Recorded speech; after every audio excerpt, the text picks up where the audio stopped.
Bill Morneau, our Minister of Finance, got a trip from a charity to the tune of $41,000 a number of years ago.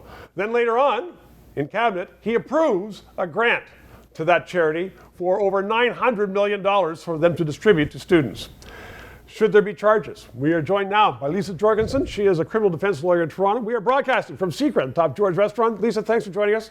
A lot of people are saying, if that had been an ordinary person that received that money, forgot all about it, and then awarded a contract later on, that would be breach of trust. There'd be charges.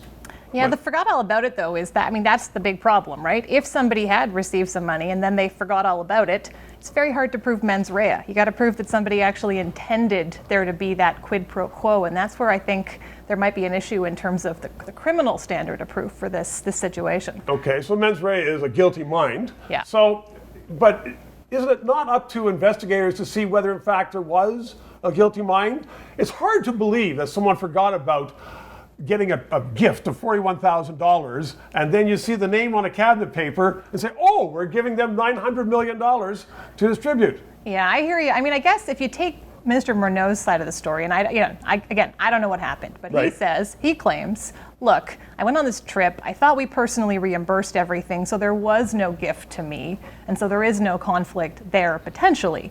He clearly had not paid this back in full and then went oopsie and paid it back this week. But if he actually forgot, if it was actually an oversight, I don't think there's any chance of proving it to a criminal standard. Should we investigate it? Sure. I think So we the should look cops should be into all it. over this? Well, the ethics commissioner is looking into this. I hope. Yeah, but there's a fine of, as you say, what? Yeah. Penalty of $250 or something. Yeah, look, the fact that the ethics legislation, the conflict of interest legislation is crappy and has no teeth is a whole separate issue. And maybe we should change that. Maybe we should have real penalties for conflict of interest violations, because that is what this is to me at its heart. This is a serious conflict of interest issue. And the fact that right now we have no penalties for that, let's legislate some better penalties. So for breach of trust, though, you're saying for the moment, because the law is not definitive enough, it looks like he might, if he's charged, get off.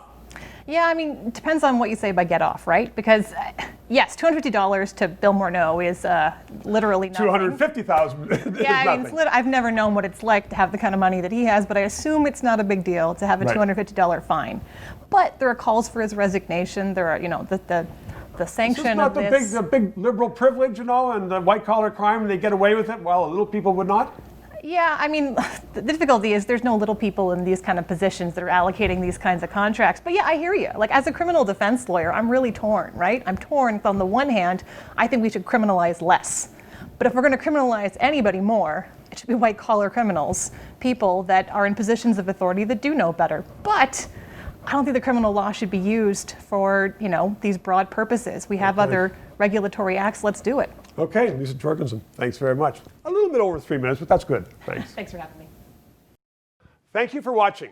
We are going to continue to broadcast from the secret bar here on top of the George Restaurant Courtyards on Queen Street East in Toronto. In these days, where politicians are spending a lot of your money, Parliament's not sitting, it's important to have an independent news source. That's what we are doing. We hope you subscribe.